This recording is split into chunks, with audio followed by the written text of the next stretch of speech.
What's up, everybody? Welcome to Don't Give Up with Jacob. Today, I have a special guest joining me on my show. Not only that, but she is also a neurodivergent licensed therapist, trauma specialist, and mental health expert. And she's also the founder of her private practice called Uncovering You. So please give a warm welcome to Tyana Tavakol. Woo! Thank you so much, Jacob. I'm really excited to be here and be a part of this. No problem. I'm so glad you were able to come today so I could have this nice conversation with you. Yeah. Would you like me to introduce myself? Would that be Of course, okay? please introduce yourself actually and tell my audience what you do in your everyday life. Yeah, absolutely. So as you said, I am a licensed therapist. I have my practice and I work with clients through California and Florida. And by trauma specialist, that just means that I work with a lot of people who went through really hard things for a long time. So kind of like a difficult childhood or workplace, or they were bullied a long time growing up. And they're usually stuck in some type of survival mode. And my other passion is, of course, working with the neurodivergent community because, as someone who identifies as ADHD, so both autism and hyperactive ADHD, I've noticed that a lot of trauma treatment doesn't incorporate the uniqueness that comes with our brains. And so, not all skills apply, right? So, I really love to incorporate things that take someone's sensory needs into account, how their brain works, executive functioning, and really combining those to serve people the best way I can to help them heal. All right, sounds very interesting. It's cool that you work with numerous neurodiverse people because there are sometimes things that they need help with. And Yeah, everybody needs help sometimes, even those without a neurodiversity. exactly. It's across the board. And that's why therapy should just always be customized because everyone's brain, regardless neurodivergent or not, is going to be different. That's right. So now I'm going to ask you what inspired you to start doing this type of work in your everyday work life as a licensed therapist, trauma specialist, and mental health expert? Absolutely. So I actually used to work in corporate and business and in advertising, and I always had a special interest as for psychology. I thought human behavior was super fascinating, how people think, how they just decide things, and probably part of that was being autistic and not understanding social cues. And so that really helped me to understand people better.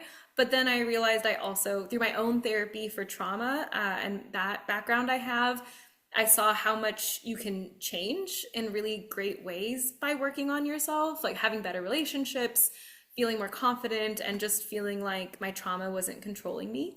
And so I went to school so that I could follow that passion. And also, I started learning what neurodivergence is. I started understanding what it looks like to be autistic, what it looks like to have ADHD, and then the combination. And that helped me realize, oh, like there's nothing wrong with me. This is just how I am. This is like these quirks that I have are just part of my personality and my brain.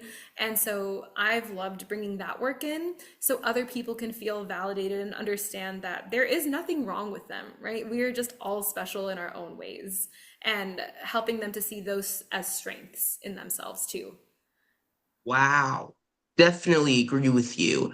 And when I first got diagnosed with autism, when I first moved to a new state, it really helped me understand and make things more clear why I wasn't acting in ways that other people were acting. Why did I need more time in school than other people do? And why do I sometimes have certain needs and sensory Mhm. needs? So that really helped me understand what I was going through in my everyday life.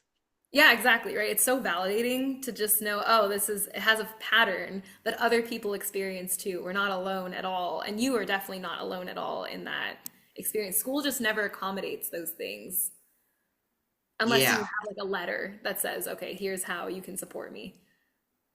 yep, that's right. It's good to know how numerous people, especially in schools, can support you, especially when you have a certain neurodiversity.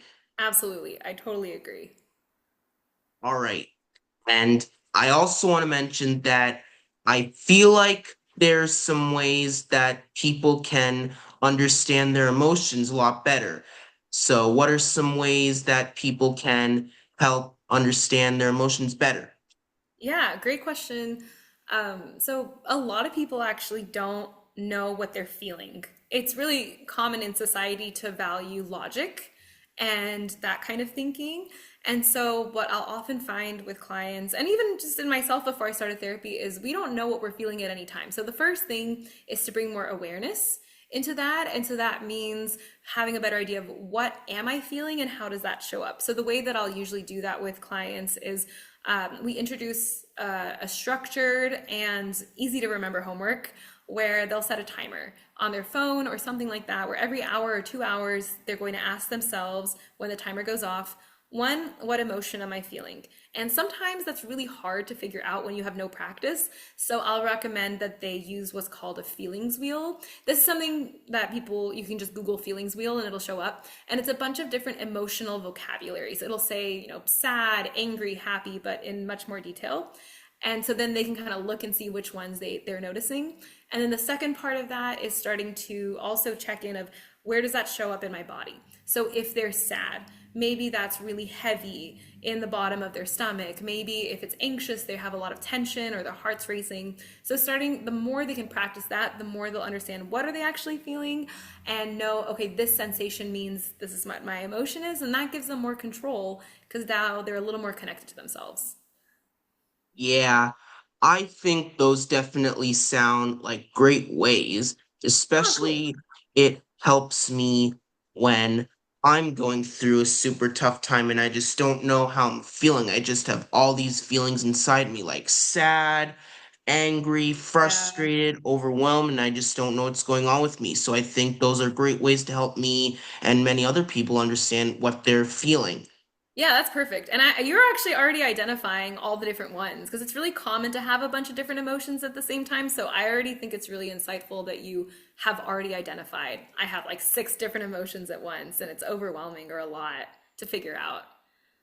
Yeah, it's like a huge puzzle where you just have no idea what the answer is, and you just have to put the puzzle together to figure it all out and get the answer. Yeah, it's a really hard puzzle. It's like a 5,000 piece puzzle that over time gets easier.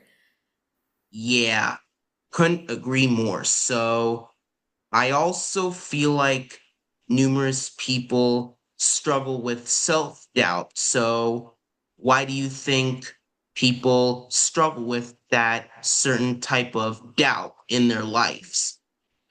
I think as humans, the older we get, the harder it is to not judge ourselves. Because when you start out, right, you don't have any expectation of what's right, what's wrong.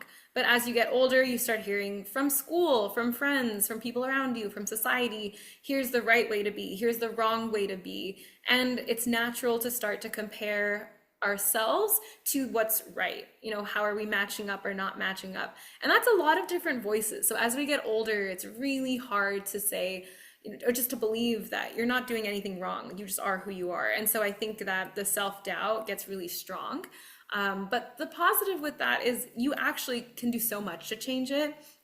We just shift our attention from, I say just, but it's hard, but you start to shift your attention from external, right? From what is society saying is right, what are my friends saying is right, even my family saying is right, to what are my values, right? And my values might be I want to be a kind person.